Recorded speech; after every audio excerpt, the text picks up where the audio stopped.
Hi everyone, welcome to our YouTube channel Black Diamond. तो आप लोगों का हमारे चैनल पे बहुत बहुत स्वागत है।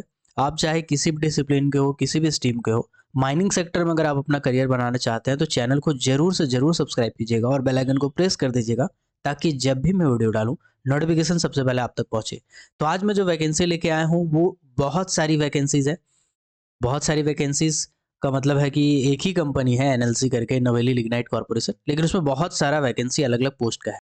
तो चलिए एक एक करके सारे वैकेंसीज को देखते हैं। तो सबसे पहले आपको एनएलसी के वेबसाइट पे जाना पड़ेगा। यहाँ पे आपको टाइप करना पड़ेगा NLC/करियर। आप जैसे इसको टाइप करेंगे NLC करियर, कैरियर करके एक ऐसा टैब आ रहा होगा, इसको आप क्लिक करेंगे। क्लिक करने के बाद आपके सामने वेबसाइट ओपन हो जाएगा। यहाँ पे जितने भी करंट ओपनिंग्स है वो सभी दिखेंगे और इसमें अलग अलग टाइप के करंट ओपनिंग निकले हुए हैं जो मैं आपको बता देना चाहता हूँ। ठीक है, जस्ट अ सेकेंड। देखिए यहाँ पे जो सबसे पहला वैकेंसी निकला हुआ है वो गेट का निकला हुआ है, यानी कि गेट के थ्रू आप अगर इसमें ज्वाइन करना चाहते हैं तो आप इसको ज्वाइन कर सकते हैं। यानी कि जो भी कैंडिडेट गेट का एग्जाम देते हैं और गेट क्वालिफाई करते हैं वो भी इस पोस्ट को भर सकते हैं। जीटी यहाँ पे बोला जाता है ग्रेजुएट इंजीनियर ट्रेनी, लेकिन ये गेट 2024 के स्कोर के हिसाब से ये एप्लीकेबल होता है। यानी कि 2024 में जिसका स्कोर अच्छा आता है गेट में वही इसको ले पाते हैं। लेकिन आपको अभी फॉर्म तो अभी भरना पड़ेगा, एग्जामिनेशन हो सकता है गेट का बाद में हो।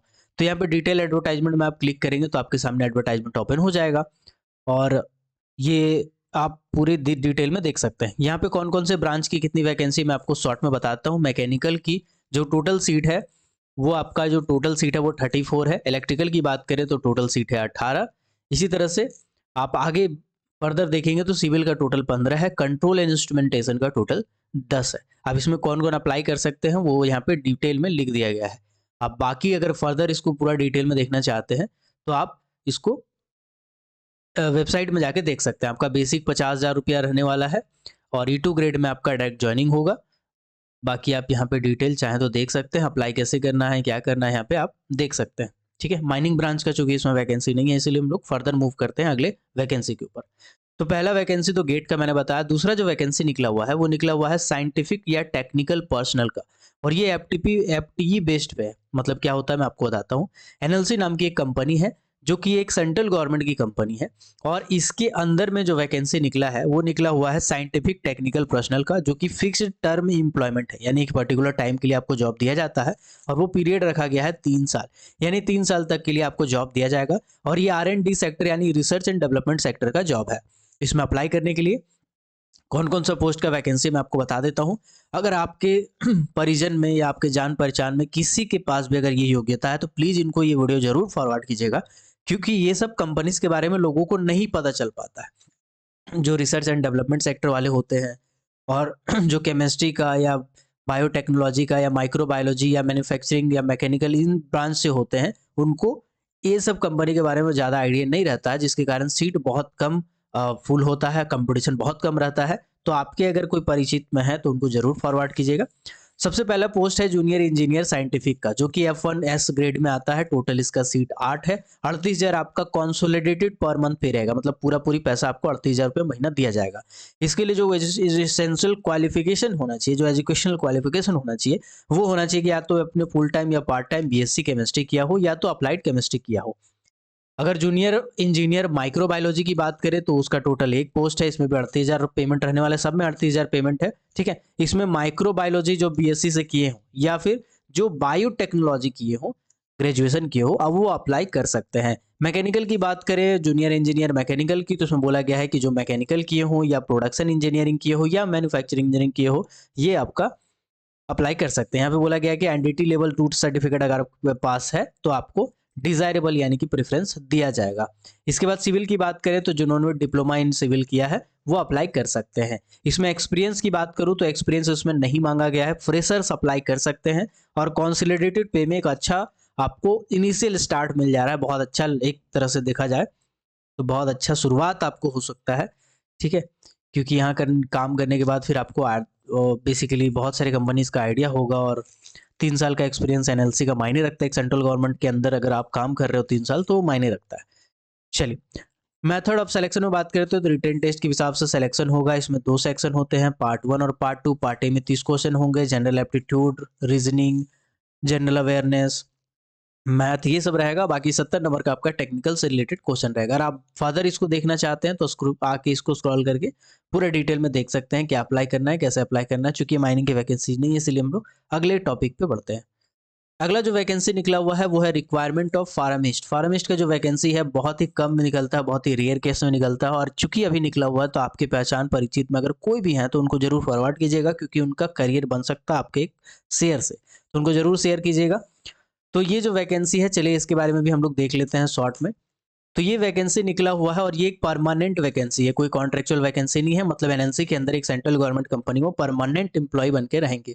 उनका जो पोस्ट होगा वो फार्मिस्ट का होगा, जो कि ग्रुप बी ट्रेनिंग के तौर पे रखा जाएगा। उनका बेसिक होगा 21,000 रुपया और 50,000 तक बेसिक आपका जाएगा। W4 ग्रेड आपका आता है, यानी कि आप मान के चलिए कि इसको जो बेसिक होता है इसको जनरली डबल करके आप देखिए। आपका जो जॉब लोकेशन होगा वो वर्सिंगर प्रोजेक्ट राजस्थान में रहने वाला है, जो कि बीकानेर में पड़ता है। टोटल आपका सीट 1 है, तो आपका कंपटीशन भी कम रहेगा, क्योंकि लोगों को नहीं पता चल पाता है ये सब वैकेंसीज, एक सीट की वैकेंसीज में कंपटीशन कम रहने के चांसेस है। इसमें कौन अप्लाई कर सकते हैं? जिन्होंने 10th किया है और साथ ही साथ डिप्लोमा किया है फार्मेसी में, जो कि अप्रूव्ड होता है सेंट्रल गवर्नमेंट या स्टेट गवर्नमेंट के द्वारा, फार्मेसी काउंसिल ऑफ इंडिया के द्वारा, स्टेट फार्मेसी काउंसिल के द्वारा। तो आप अगर अप्रूव्ड कॉलेज से किए तो अप्लाई कर सकते हैं। अगर आपके पास हायर क्वालिफिकेशन है, यानी कि डिप्लोमा ना हो के बीटेक है या फिर ग्रेजुएशन है इसमें फार्मेसी में, तो भी आप अप्लाई कर सकते हैं। इसमें बोला गया डिजायरेबल, अगर आपके पास कंप्यूटर का नॉलेज है या अकाउंटिंग का नॉलेज है तो फिर आपको प्रेफरेंस दिया जाएगा, यानी टैली जीएसटी वगैरह कुछ अगर आप सीखे हैं तो फिर आपको यहाँ पे प्रेफरेंस मिलेगा। बाकी अगर सिलेक्शन प्रोसेस की बात करूँ तो सेम है। आपका रिटन एग्जामिनेशन होने वाला है 100 नंबर का, जिसमें आपका 30 क्वेश्चन रहेगा, जो कि जनरल एप्टीट्यूड, रीजनिंग, मैथ और जीके जीएस से रहने वाला है, और 70 क्वेश्चन रहने वाले हैं आपके टेक्निकल एप्टीट्यूड से। चूंकि ये माइनिंग की वैकेंसी नहीं है, अगर आप इसको देखना चाहते हैं तो डिटेल में स्क्रॉल करके देख सकते हैं। चलिए अब आते हैं अगली वैकेंसीज के ऊपर। तो अगला जो वैकेंसी है वो है पर्सनल का वैकेंसी, यानी engagement of personal on fixed term employment basis पे, और वर्सिंगसर में निकला हुआ राजस्थान में। तो इसको आप क्लिक करके इस वैकेंसीज को देख सकते हैं। इसमें अलग अलग वैकेंसी निकला हुआ है, तो जो डिप्लोमा वाले कैंडिडेट है उनके लिए निकला हुआ है। तो इलेक्ट्रिकल सुपरवाइजर का सबसे पहला वैकेंसी है, इसमें वही अप्लाई कर सकते हैं जिन्होंने भी डिप्लोमा किया हो इलेक्ट्रिकल से, इलेक्ट्रिकल एंड इलेक्ट्रॉनिक से, इनमें से किसी से भी अगर डिप्लोमा किया है या फिर अगर बीटेक भी किए हैं तो भी अप्लाई कर सकते हैं। हायर क्वालिफिकेशन वाले अप्लाई कर सकते हैं। इसमें 4 टोटल नंबर ऑफ सीट है। इसमें जो कॉन्सोलिडेटेड पे है वो 38,000 रुपया रखा गया है। इसमें अप्लाई करने के लिए आपके पास कुछ स्पेशल लाइसेंस भी होने चाहिए, यानी कि डिप्लोमा इन इलेक्ट्रिकल होने के बाद आपके पास सुपरवाइजरी कम सर्टिफिकेट होना चाहिए माइनिंग का, जो कि कंपटेंसी सर्टिफिकेट होता है। ये आपका इलेक्ट्रिकल CEAR यानी सेंट्रल इलेक्ट्रिसिटी अथॉरिटी रेगुलेशन 2010 के अनुसार इसका आपका होना चाहिए।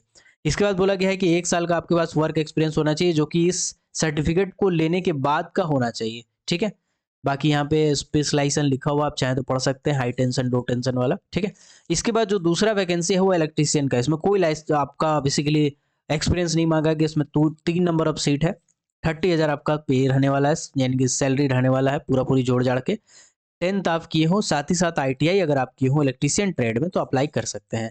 लेकिन यहाँ पे आपको लाइसेंस बोला गया है कि वायरमैन का आपके पास परमिट होना चाहिए। वायरमैन परमिट बनता है ITI लेने के बाद, अगर आप काम किए हो कहीं पे वायरमैन वाला, तो उस केस में आपका परमिट बनता है, तो फिर उसको अप्लाई करके आप कर सकते हैं। एक्सपीरियंस उसमें नील रखा गया है, तो इस पोस्ट को भी अप्लाई कर सकते हैं।